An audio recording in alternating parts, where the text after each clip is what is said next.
it is indeed authentic. I know a personal friend of mine who used to teach with me in high school. We were both teachers, who had intestines cancer, and they chopped a big portion of it, and it continued to spread.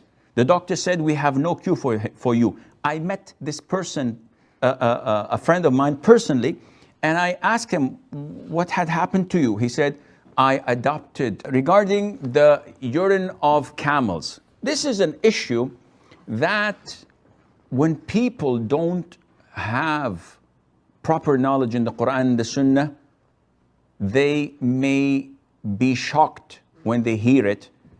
And unfortunately, this is one of the ways and means that Satan utilizes their ignorance into rejecting what is part of the deen.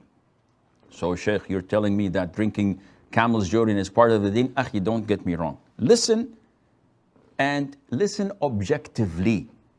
Yeah, Sheikh, but we hear that the Hindus drink urine, the urine of cows, and this is absurd. They put it in medicine. It is disgusting. Akhi, don't prejudge.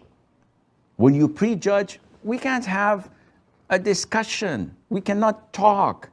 What are the parameters that we can judge things to be good or bad? Quran and Sunnah. So what to do? First of all, we have to go back to the Quran and Sunnah. And in the Sunnah, there is a hadith in the Bukhari and others.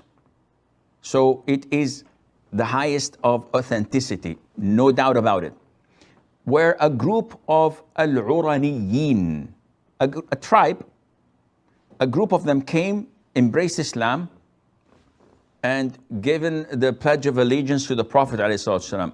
However, Medina was known that its environment, whoever comes from outside of it falls sick. So the moment they went in, they all fell sick.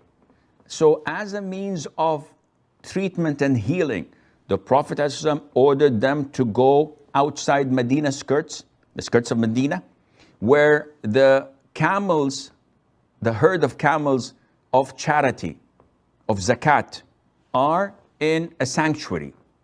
No one comes in to kill or to hunt or to whatever. This is known for charity. And the Prophet ﷺ ordered them to drink from the milk and the urine of camels. The hadith goes on to say, in a couple of weeks, they were fit to go. And they did so and so and so to the rest, or to the end of the hadith. The point is that this is the teaching of the Prophet ﷺ for healing their illness. And the hadith is authentic. So now people, when they hear this, they're shocked. And they say, no, hadith are not authentic. This is disgusting. This is not logical. Akhi, how would you know that it's logical or not? Don't you know that some medication, we use the venom of snakes and scorpions in them as a means of healing and cure? Would anybody consider this to be logic? If you bring someone and tell them, and they don't have any knowledge of medication, but they are complaining of stomachache, and the doctor says, I have to cut them open to get the tumor out, would that person allow it? He said, you're crazy. I have stomachache, but I'm not going to let you put the blade on my stomach and cut me open, because he doesn't have knowledge. So Muslims believe. This is their conviction. You like it, you don't like it, you're disgusted by it. Who cares? I believe in whatever the Prophet said, as long as the hadith is authentic. Now, these Muslims, so-called Muslims, once the medical researchers from Harvard or from Oxford or from Cleveland, Mayo Clinic or from wherever, comes to them, oh, wallah, this is wonderful. No, this is good scientific news. I accept it. Subhanallah, because it's in the Bukhari, you don't accept it. If it's backed by medical reports, you only then accept it. There's something wrong with your iman, akhi. Therefore, it is indeed authentic. I know a personal friend of mine who used to teach with me in high school. We were both teachers, who had intestines cancer, and they chopped a big portion of it, and it continued to spread.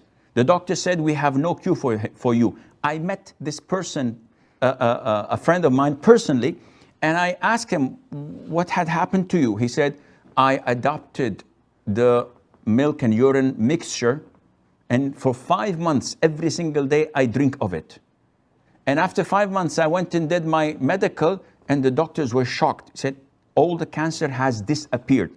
And he says, by Allah, for so many years now, I'm continuing to drink it, and I feel as strong as a bull. This is the grace of Allah Azza wa Jal. This